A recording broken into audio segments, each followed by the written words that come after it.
post-war New Zealand was considered to be the land of milk and honey. And with a booming economy came a labour shortage, and migrants were being encouraged by the government and employers to come and join the growing workforce. From the 1960s particularly, the Pacific people were being recruited for the factories in New Zealand, and you had the phenomenon of the boat that came with the whole families, and it was a huge step to come from small rural atolls to the cities of New Zealand. They could afford to bring all these people in to do all the dirty jobs of the factory work, the cleaning the hospitals, cleaning the factories, whatever. Many migrants were staying on visitors' permits, and with jobs being so plentiful, immigration laws were not enforced. But when the economy took a turn for the worse, the Pacific Island community found themselves targeted in a campaign of arrest and deportation. The reality is that when this economy was booming, for the sake of money, we waived the law. Now that we are experiencing a net migration loss, we are deciding to enforce it. It traumatised the entire Pacific Island community because you had no way of knowing whether you were going to be the next house that was raided.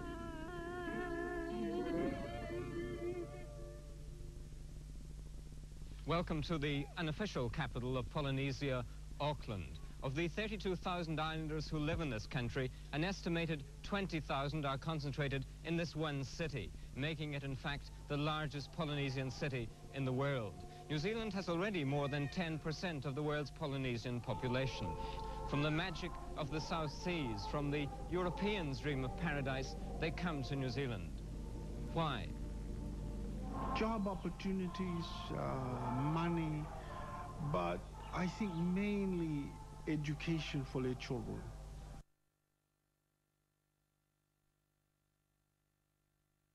Key to success.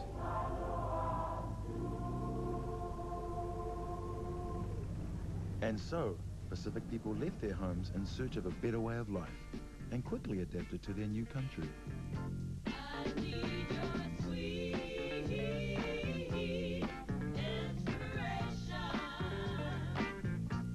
Sau fia ele ese o ingai Samoan, New Zealand. New Zealand ia au fofola lo pesa sa 140. Kala 50 le kula. Ia e malo sia la over la. Se mo la u se la mo kupule. Lo pei. Ia me moniana sa ia lo manatu o te wo fia no foi New Zealand o mo se tongi sili atu me sa ufainga longa inei o mai tongi mo to ai lava fa so soanga to foi malaina lo no fo tu nei Samoa lo dinamo to fa fine fai ele mato pino walu no so mato fale leanga fale sa mato no fo ai nei. The life in IP is similar to New Zealand. The exception, of course, is that it's a bigger place in Auckland and other centres in New Zealand, and you earn more money here. But if you come from the village where you don't work and you don't earn, that is, I think, where there's quite a big difference of lifestyle when you come to New Zealand. All of a sudden they found the extra discretionary dollar in their pocket, and some of that didn't go to the church or the family, and went to consumption of alcohol. And those bars, big beer barns, are basically were in those days were the place to go to. And for some, it didn't work out well. Abusing alcohol and street disorder and violence. I was born in the city, I was raised in the street. Many Pacific migrants settled in the inner city areas of Auckland and were faced with issues linked with poverty. In 1973, Britain turned from her colonies to the EEC for trade, and the post-war boom was over. The New Zealand economy that had been so strong was now struggling. It's widely believed that we're in the middle of an oil squeeze and that it's been caused by the Arab countries cutting back their supplies of oil to New Zealand. We'd had oil shock, and New Zealand had its first wave of unemployment, something that had not occurred since the Depression. And the government of the day found it very easy, and a lot of support from Talkback Radio, which was just starting, to suggest that this was all the fault of the Pacific Islanders. Whoever's fault it was, it couldn't have been theirs, but they were an easy scapegoat. Churches, employers had all welcomed these Pacific Islanders without residence permits to fill the factories and to fill the coffers of the churches. And suddenly these people who had been welcomed when it suited New Zealand found themselves in a position they were unwanted when it suited New Zealand. There's these people from the Pacific Islands, I don't know, we can't absorb them, can we? What I mean, they're human the same as I am, but why not pour the money into them instead of bringing them here? We're having trouble accepting the Polynesians fast enough, really. You know, we can't educate them, they're not used to our way of life, they don't know the language. Well, I would say the good old British stock that we've all come from originally. British people? Yes. Why that? Because we all belong there, we came from there originally, all our grandparents and such like. Let's keep to our own British stock. By 75, TV was becoming quite a big thing in terms of electoral campaigning, and the National Party went to an American firm, Hanna-Barbera, and got them to make some cartoons. One of those cartoons showed Cossacks dancing across the screen, and that was an anti-trade union appeal. And the second was they showed people who looked sort of Pacific Islander on the screen, and they said immigrants are taking New Zealanders' jobs and houses, and posed them as a threat. There was a time when New Zealand cities were quiet and clean. People said they were nice places to bring up children. But the cities grew alarmingly. People poured in, not just from the country, but from other countries as well. 62,000 in just 2 years. Then one day, there weren't enough jobs either. The people became angry, and violence broke out, especially among those who had come from other places expecting great things. It was obviously aimed at Pacific Islanders, to touch that racist nerve in New Zealand society, to say, do we want these people in the country? You know, the person who causes all the crime and rapes people and does all these bad things. And we thought, it's not us. There's nothing like us. And while there may be individuals like that, there were also white rapists and wife beaters and etc. But they weren't being singled out for being, in the same way. I can recall the first time I ever saw those cartoons at a candidates meeting, and they showed us the cartoons. And I can recall sitting there saying, oh my God, that's going for the, ghoulies. And it was a campaign that went for the ghoulies. And it was a campaign that worked. The National Party, under the leadership of Rob Muldoon, had swept to power with the largest majority in New Zealand history. They had campaigned hard on the issues of immigration and law and order. The police and the immigration department joined forces and began to crack down on overstayers. We've been the only country, really, that hasn't done anything to stop them coming. We've allowed them to come here on visitors' permits, and we've done nothing about it. Well, we obviously can't run on like that. I mean, the Pacific Island countries that have been coming here, Tonga, the Cooks and Tokalaus and Niue, of course, have a right to come here, but from Tonga, from Samoa, from Fiji, if they were allowed to continue to come in that sort of way, well, all the other island nations, and there are lots of others in the Pacific, would say, well, you can go to New Zealand. It's the only country in the world you can go to, but you can go to New Zealand. And we've got to control our immigration. We can't let a flood come here and swamp us and swamp our economy. The police didn't handle immigration issues. And what would happen is that the immigration department would have warrants for overstayers in particular, and they would seek the assistance of the police in the execution of those warrants. Now, very much was made of the word dawn raids. It's very emotive. Just remember, these young fellows were working in the freezing works, heading off to work at 5 and 6 in the morning. They were on long shifts and so on, and that was the only time you could get them. The immigration officer comes to us, shows us the warrant with the photos of 2 or 3 people in one address. Then we organize a time that we will meet at the watch house and then go up to the address. We're basically parked down the road, walk up to the house, cover the windows, cover all the exits, and we'll gain entry either through, normally somebody comes to the door. I didn't even have an experience of what a dawn raid is until I heard the big bang on my door around about 1:30 in the morning. Then I heard it's noisier and louder, so I got up and went to the door and I opened the door. And I saw Two policemen standing there with a dog. Oh, I sort of got a fright because we don't get any strangers coming around this, late at night. And when I went to the door, it was these two cops that come in. The next minute there was another two that come in. Did they say what they wanted? They only said that they wanted to see, how many people are living here and if there's any overstayers. And I told him that there's only my uncle that lives here and we're all sort of permanent here. And then he said that they wanted to come inside and have a look themselves. So they come inside, they found this other chap. He said, o te I whafo se I full tae au. Ia ke inga o si o le whare leo leo. Ia ke inga o kong whai ke punga I whafo ma le whare o le asu e se au wara ki sao ai. Ia o le kunga who ola eri si leo leo le whai ko.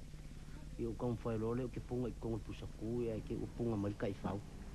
Mala inga I loa o konga o ke konga pusaku ai whangu ele maua. Ia saab siringi ia ele. Ko luanga o le anko o le kama le usolo ki ngā. Por ame usolo ele fale le ise fe au. Ia e whai mau mako le su ea. Ia sa maua male anganga file mu. Ia ngā avele o mako I fale o leo leo.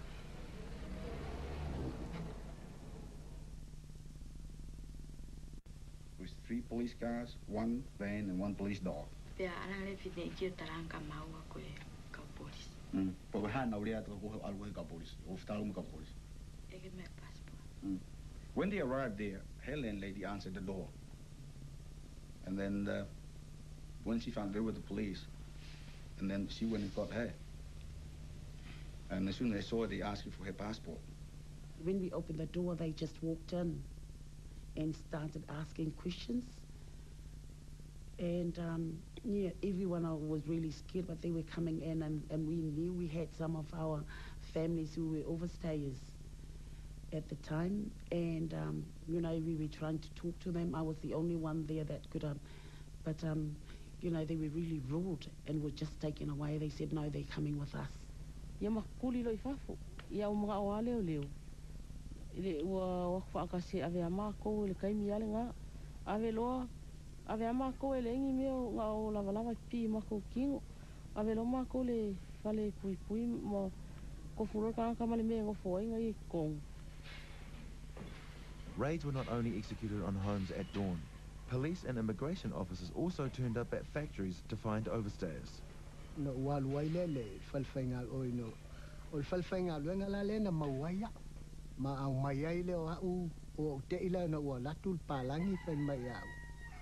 O te saulu mai ai tangata ia mana ia. E na no sabali mai ai le eisi talan whai mai ia. Na o te talal whai toa. Tula ia tua ue el palangi la I tua le tabale ia. Loka loa. So ngā. Sau whai ngā mo. I le eisi o wha moe whapea la ho se me fa pe ke ula sole a o fa ke ia ule o ko malo ke o mai o ko ngol fe ngalo io la ko kala fe mai nga mako wol fe au ia la makunga nga o mo ke ko fe do e man mako ai.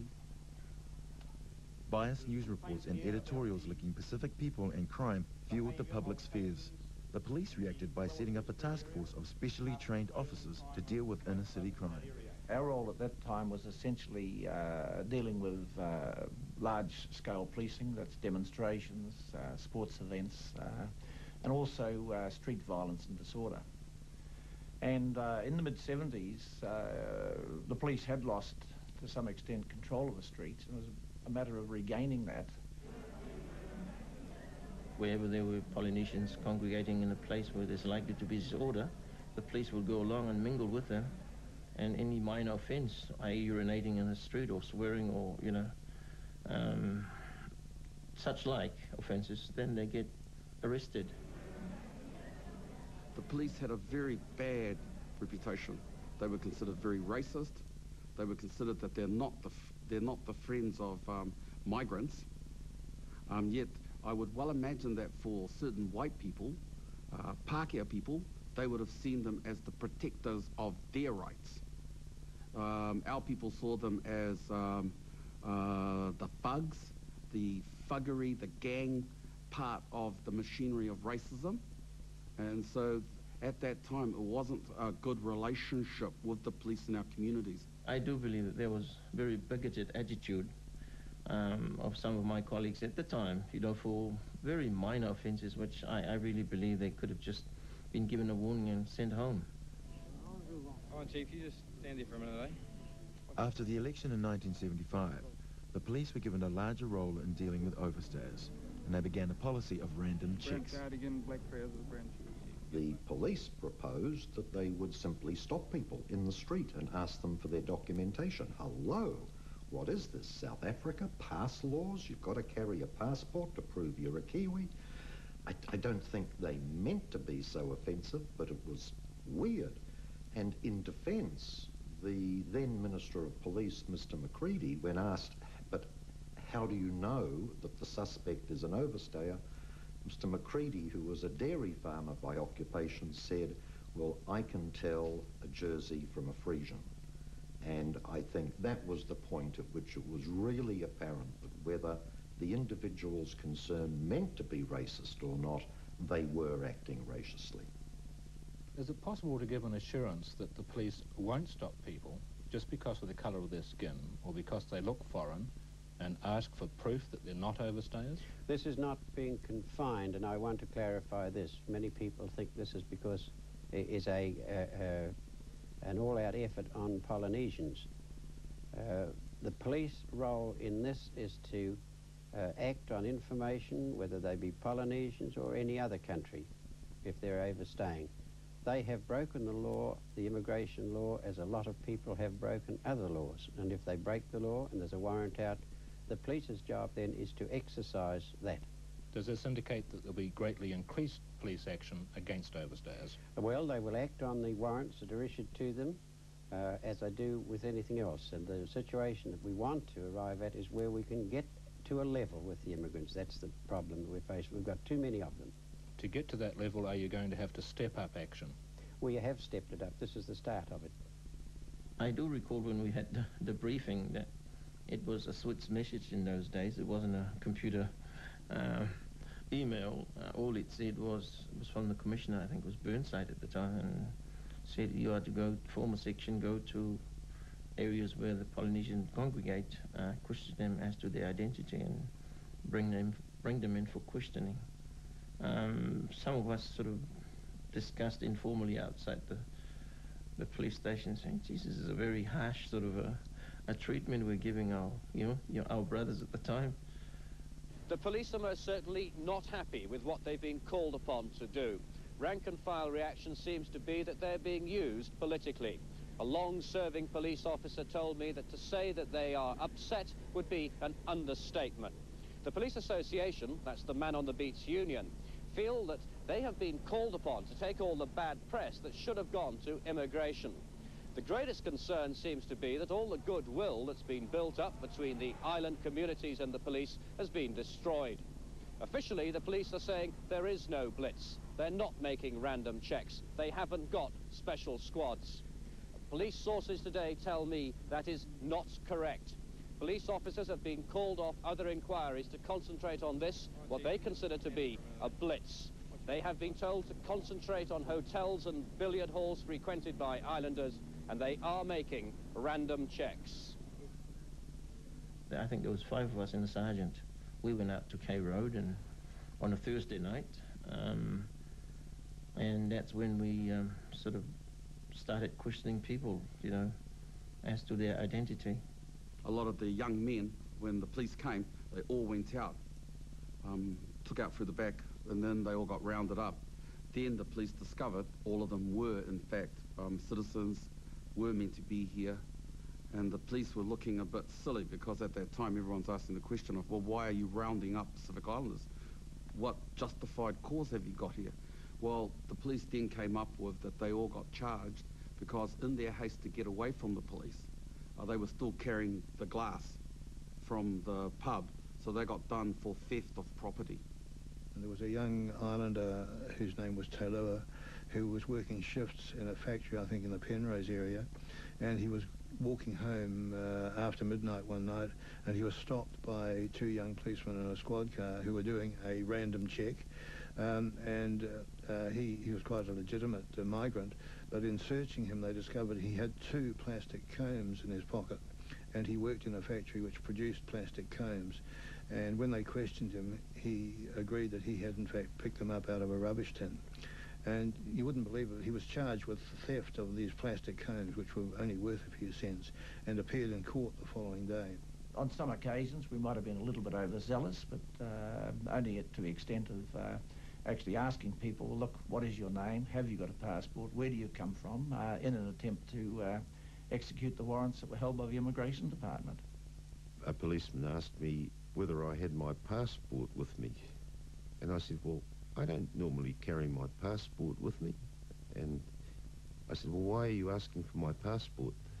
And he said, well, have you got any other form of identification? And I said, well, yeah, I have. I've got my university identification card.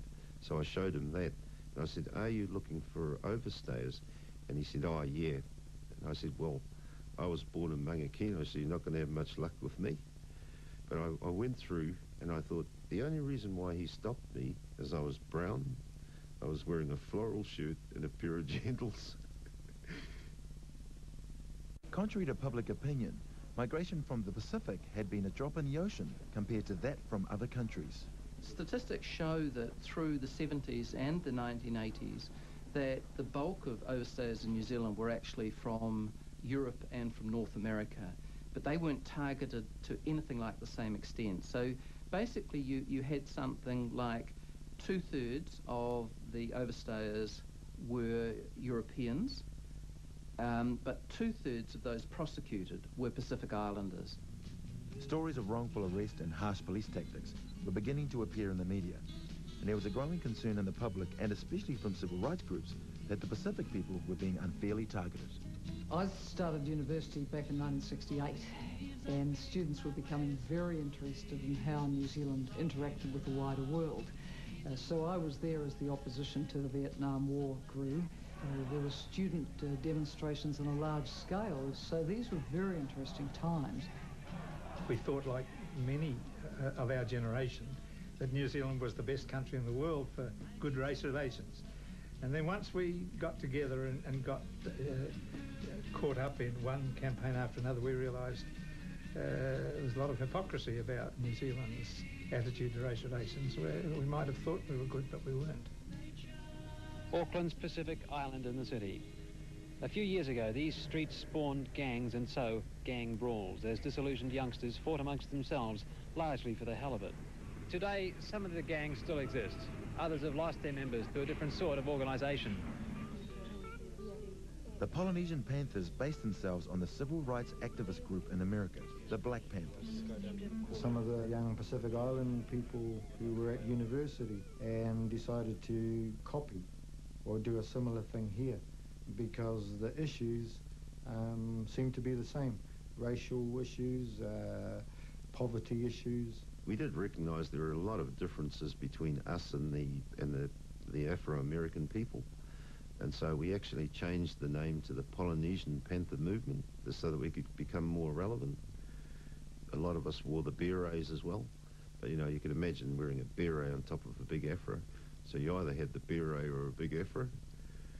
And yeah, it made you distinctive wherever you went. I think we needed to have that image to kind of draw people's attention to us, to take us seriously.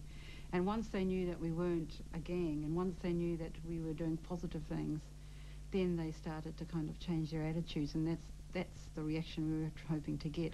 We had to sort of spend a lot of our early time period trying to dispel the gang myth, so we ended up doing programs like taking elderly folks on bus trips and delivering community newspapers and all that kind of stuff, just to try and kill the image that we were not a gang. Receiving this award, we're pleased, but in a very, very small way. The Polynesian Panthers had their headquarters in Ponsonby, and the group was made up of people mostly under the age of 20. They organised community services such as homework groups, food programs, and prison visits. Their role was to stand up for the issues that face Polynesian people living in New Zealand. generally speaking, you give me the impression that you think that Polynesians are being treated as second-class citizens. Is this how you feel? Yeah, we're not getting a fair deal in this society. That's why we're talking about a revolution. We feel that we have to have a revolution to have a society that's catered for a multiracial society that we have in New Zealand. Well, a lot of our elders were saying to us that we shouldn't be like this, you know, because it's un-Polynesian to speak up and challenge authority. We had no parents, you know, who believed what we were doing was right. Even my mum, why you go fight for those Maori people for? Why you go fight the police for? I said, Mum, if I don't do it, you know, we all get bored. But, you know, our old people didn't understand that. They'd even pick the cops' word over their own kids, you know, because their recognition of authority was always that the Palangi knew best. And so they were very respectful in that way. But us being New Zealand born, we could see through that. We knew that, hey, hang on, something's not right here. Tingy and I, we were on the executive committee working out strategies to try and work out how we're going to stop this thing. And a lot of our members felt, you know, just go and bowl them over. Or set up resistance groups that when they come into Dawn Raid, we, you know, just smack the cops. But we felt it was a long-term thing, and it would be, you know, it wasn't the kind of action that we needed because it was so high profile. So we decided to Dawn Raid the ministers. Well, we all went out. Howick was where he stayed, and we surrounded his house from maybe two sides on the road, turned our spotlight on, used the loud hailers. Mr. Birch, wake up, come and show us your passports. You know, we kept on going for about a full 2, 3, 4 minutes. As soon as we saw the lights coming on, then we jumped in the cars and took off. I was in a group, there was 3 squads, and we've learnt from our street methods that you don't stay around at a crime scene. But unfortunately, I was in the squad where we Dawn raided, unfortunately, a young couple who looked like they were just making love.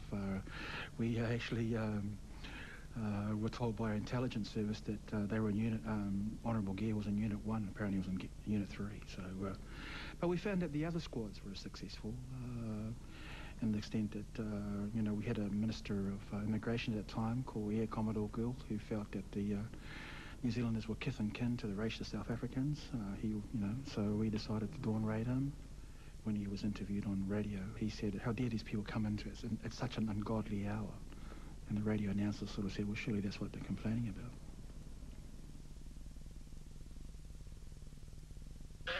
Every parent's worst nightmare. You know, he came from the islands. He was over here for, like, you know, on those 3-month visas and that. And what happened was, he sort of like he overstayed his time here, and the police came and they, you know, they raided our house and they took him away, and sort of like that's what happened, you know. And I didn't know what it was in those days. It wasn't until like I grew up and sort of realized, you know, this is that period of our life, you know. It happened. It was like and they had a name for it. They called it the Dawn Raid days. An element of fear and concern grew amongst the Pacific Island community. Regardless of immigration status, many were worried they'd be targeted next. Because the first wave of immigrants that come to any new country are kind of invited there and feel like they're beholden to their hosts, and especially Pacific Islanders, you know, it's like, you know, you're in someone's house, you don't make a mess, you don't make a fuss. And so the thing is with any first wave is to keep your heads down, your ass up, and just keep working. Don't make a fuss. And so when a lot of it was happening, the community was quite divided. One half was like, well, these people are ruining it for everybody, you know. All the families who were well established then in New Zealand have this feeling, we agree that we must help with the overstayers, to encourage them to go back to the immigration and reapply, because we did not want the name of Samoa to be damaged by our own people breaking the law. Well, I think in some ways too, our own people sort of reported on some of the other people. As long as, you know, they keep within the Palangi's way of life, you know, they keep reporting our own people back to the Palangis. And that's when the Dawn Raids, you know exactly where to go. Because some families told on other families. my colleagues up at the operations room would refer these calls to me. Hey, it's one of your cousins up here, and I said, hello. And they said, oh, I want to report an overstayer. And then immediately I sort of tried to work out whether they were Tongan or Samoan. And I said, so I ended up talking in Samoan to them, and I said, well, why do you want to report your cousin or your brother or someone, you know? She said, oh, I'm just getting sick of him coming home drunk, or, you know, oh, he's not sending money back home. And it's just, you know, demeanors like that.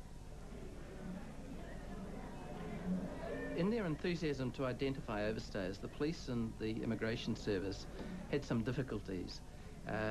They essentially targeted anybody who was brown and looked vaguely Pacific Islander. And of course, Niueans, Tokelauans and Cook Islanders were New Zealand citizens and should never have been put in the same category as Samoans and Tongans. But the police got very confused and would quite often target the wrong person from the wrong community, from the wrong country. Maori people were also stopped in the street and said, where you from? What island? The North Island. Oh. I opened the door and there were two policemen, and I could see off from their face that they thought this wasn't a good idea, and one of them sort of said to me, would I identify myself? And I said, I'm Richard Preble. And I remember the other policeman saying to me, and this isn't our day. And I said, what's going on? And they said, oh, well, we've got information that this house is that there are overstayers living at this house. And I said, well, no, you're mistaken. And they were very polite and left.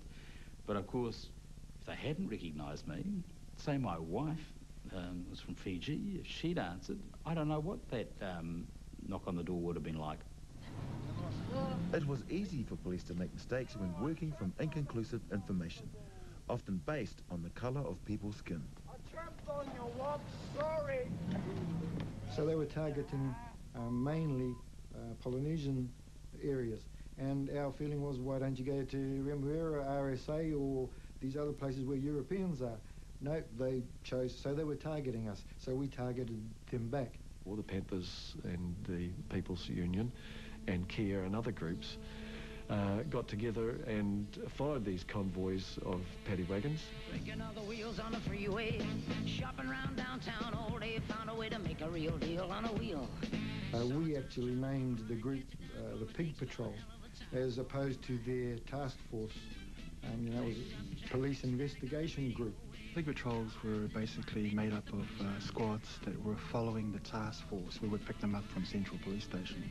As soon as the patrols noticed a car that was following, they were likely to stop it and give it a fine-tooth combing over. And if there was anything out of order, and particularly if it had a brown driver, they were likely to land a ticket for something.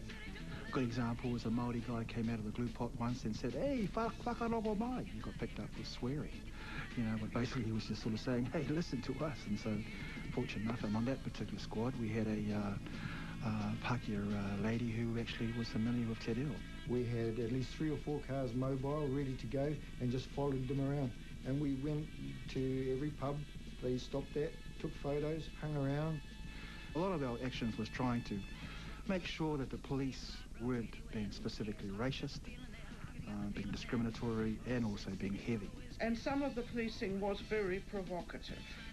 A certain amount of pushing and shoving, and if you shoved back, that was it.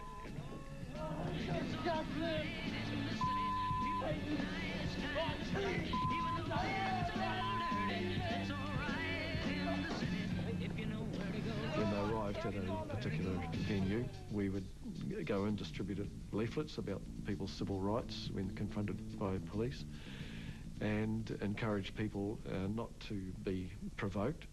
And they got upset about it because a lot of the kids that they were picking on before, these kids now were saying, well, am I under arrest? And, you know, that kind of stuff. What's your number, officer? And just basic rights. And they tried to tell us that we were actually misinforming the public. So I sort of suggested to the members of police that they go and arrest the author. And when they found out that the author was David Longy, they stopped.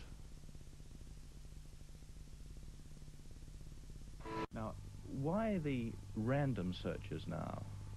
No, it's not a random search, actually. The police are acting on information that's been given to them from the Immigration Department. In some cases, information has been laid to the court and there is a warrant, a court warrant out. In all the cases then yesterday, there would have been court warrants for these people? Well, either court warrants or information laid by the Immigration Department. The police were saying there were no random checks, and the Minister of Police was saying there were no random checks. And so I and a few others went to the news media and said, like the Star at that time, the New Zealand Herald, and said, you know, there are random checks going on and we've been subject to them.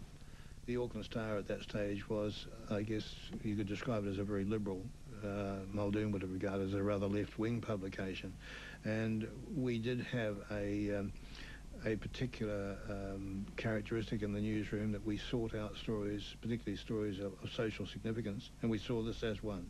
And we began highlighting the fact that these dawn raids were going on, that people were being stopped in the street.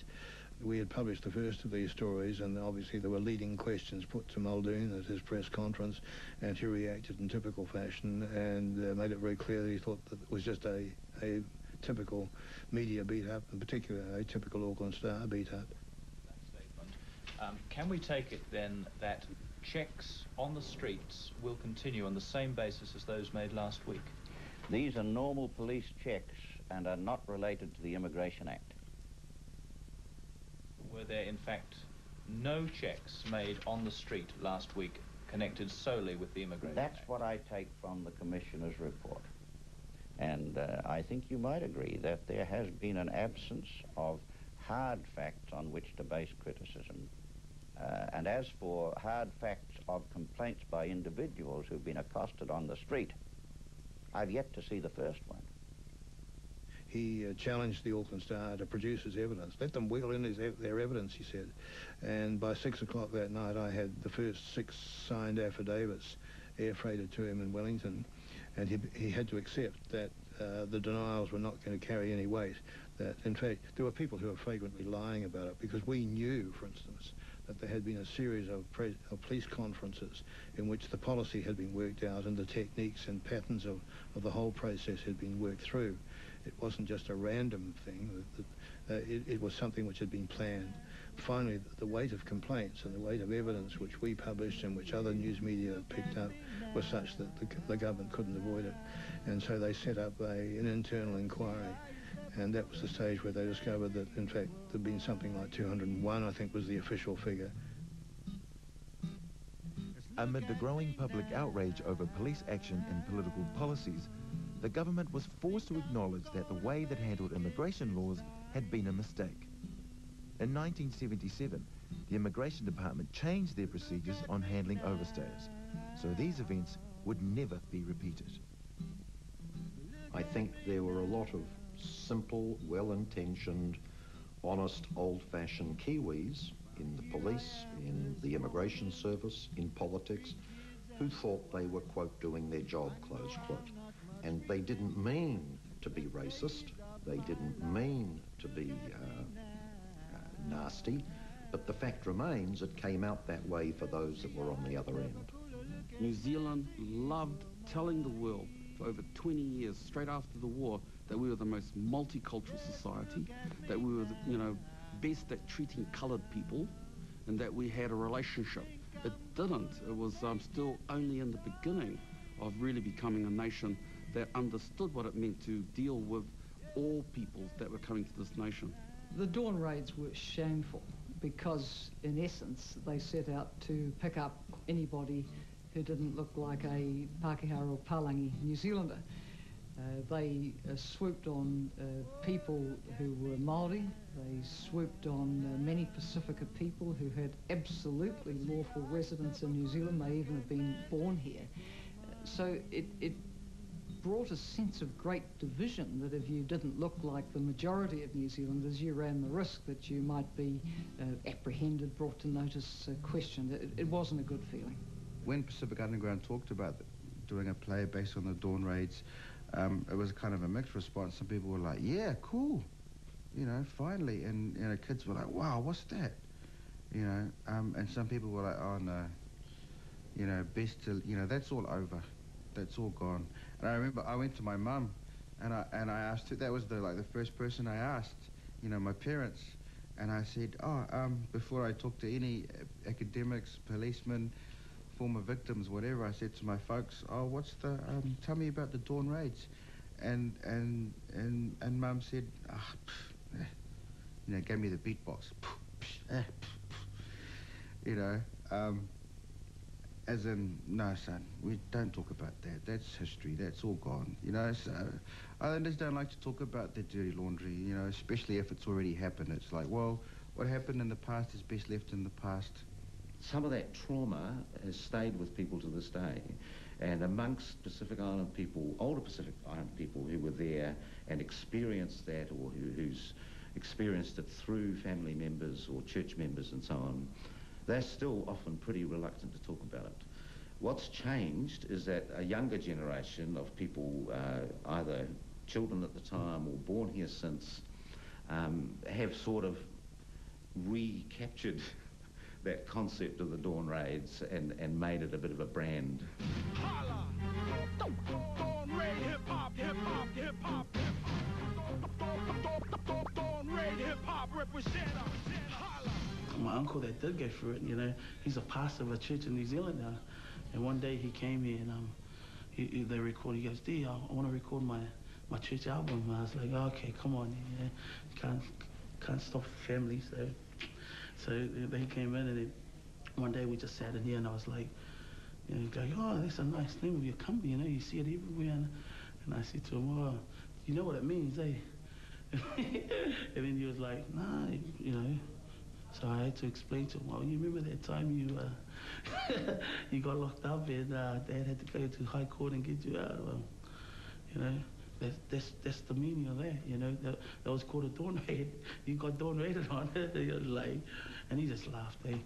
Because, you know, he's like, wow, you know, yeah, I remember that. For those Pacific people that were affected by the Dawn raids, it is a bitter era that cannot be forgotten. Life carries on, but with the knowledge that there has been an opportunity lost. Saya ya lo fa no no ho le tengo la to sa wai wa wo fia no ko tele nu chin o mai le life nu chin la to man nei yo la ba yo tele tupe tele le se me wo pio nei au pi wa be foi le me le pia le tau si mai ti na ma tu fine le fa mulia tu ma tu ai pio me ton wala sa ya la lo mana tu foi le o tele fi sa u pi o mana wa no fo yo fo le ma pe le o langa fo ya yo al vai te mina pio la to fa wa le o langa fo 5 le i fa ya sa ai no ma pe na ya pe te ya ne la ya wa ma wa au mai ya o le ya se si me to tipo bai lo au ya sau lo le to ya me se si men asa mana o te no fo mau fia no fo mau lo ni si le man le ya no si Mai mai na ya lu ya si le se va ama